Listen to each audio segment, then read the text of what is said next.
চাতক প্রায় নিশি যে আছে কালো শশী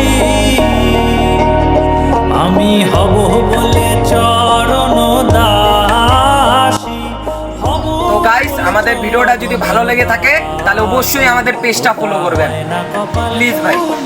তো ভাই দেখেন আমাদের ভিডিওটা কেমন হয়েছে, লাইক কমেন্ট সবাই শেয়ার করবেন।